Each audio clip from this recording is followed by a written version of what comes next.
तुलना करने की प्रवृत्ति नई नहीं है। महाभारत युद्ध के कुरुक्षेत्र में भी जब अर्जुन ने दूसरों की तुलना में खुद को देखा तो वे भी भ्रम और संदेह में पड़ गए। तब श्रीकृष्ण ने उन्हें श्रीमद् भगवद गीता का ज्ञान दिया।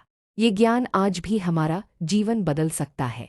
जानिए तुलना के भाव को कैसे दूर कर सकते हैं, आत्मसंतोष की ओर कैसे बढ़ें। दूसरों के नहीं, सिर्फ अपने कर्म पर ध्यान दें। भगवद गीता अध्याय 3 श्लोक 35 में श्रीकृष्ण अर्जुन से कहते हैं कि स्वधर्मे निधनं श्रेय पर धर्मो भयावह पूर्णविराम। अर्थ अपने धर्म कर्तव्य का पालन करना चाहिए, भले ही उसमें कुछ कमियां हों।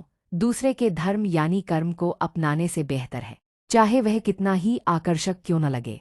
इसका अर्थ यह है कि हर व्यक्ति की अपनी एक अलग राह होती है, अपना एक उद्देश्य और प्रकृति होती है। जब हम दूसरों की नकल करते हैं तब भले ही हमें सफलता मिल जाए, लेकिन मन में खालीपन महसूस होते रहता है। जब हम अपनी यात्रा पर अपने कर्म पर ध्यान लगाते हैं तो दूसरों की उपलब्धियां हमें बहुत ज़्यादा प्रभावित नहीं कर पाती हैं। हम तुलना के भाव से बच जाते हैं, परिणाम से अधिक प्रयास को महत्व दीजिए। गीता के सबसे प्रसिद्ध श्लोकों में से एक है अध्याय 2 श्लोक 47 कर्मण्येवाधिकारस्ते मा फलेषु कदाचन। हमारा अधिकार केवल कर्म पर है, फल पर नहीं। तुलना अक्सर परिणामों के आधार पर होती है। किसे प्रमोशन मिला, किसके पास कितना पैसा है, किसे कितनी पहचान मिली, लेकिन परिणाम कई बाहरी कारकों पर निर्भर होते हैं। अगर हमने अपना सर्वश्रेष्ठ प्रयास किया है और उससे हम सीखते हैं तो हमने पहले ही सफलता पा ली है। हमें सिर्फ अपने कार्यों पर ध्यान देना है, उसके फल पर नहीं, तभी तुलना का भाव दूर हो सकता है। अपने स्वभाव को पहचाने और स्वीकार करें।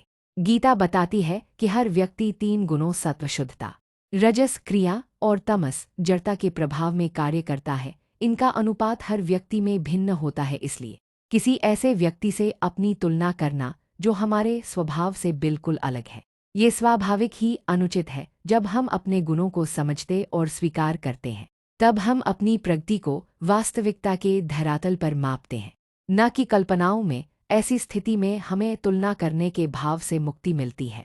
अपने मन को नियंत्रित करें। गीता में कहा गया है कि मन ही मनुष्य का मित्र भी है और शत्रु भी।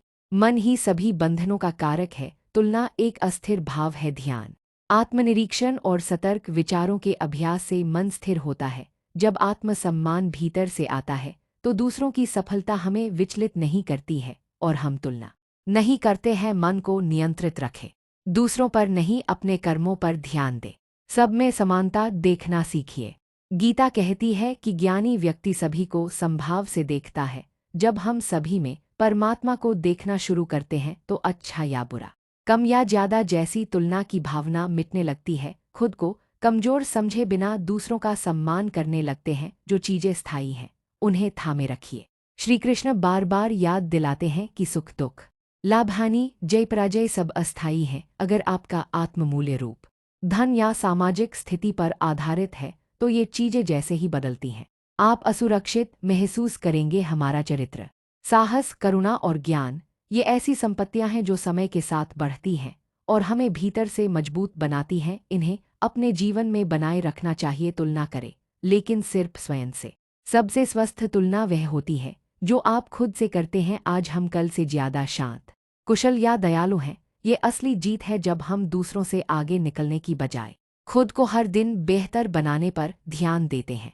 तब जीवन में सकारात्मक बदलाव आते हैं। दूसरों की सफलता से प्रेरणा लें, लेकिन खुद की तुलना सिर्फ खुद से करें। यही भाव आत्मविश्वास, शांति और संतुलन की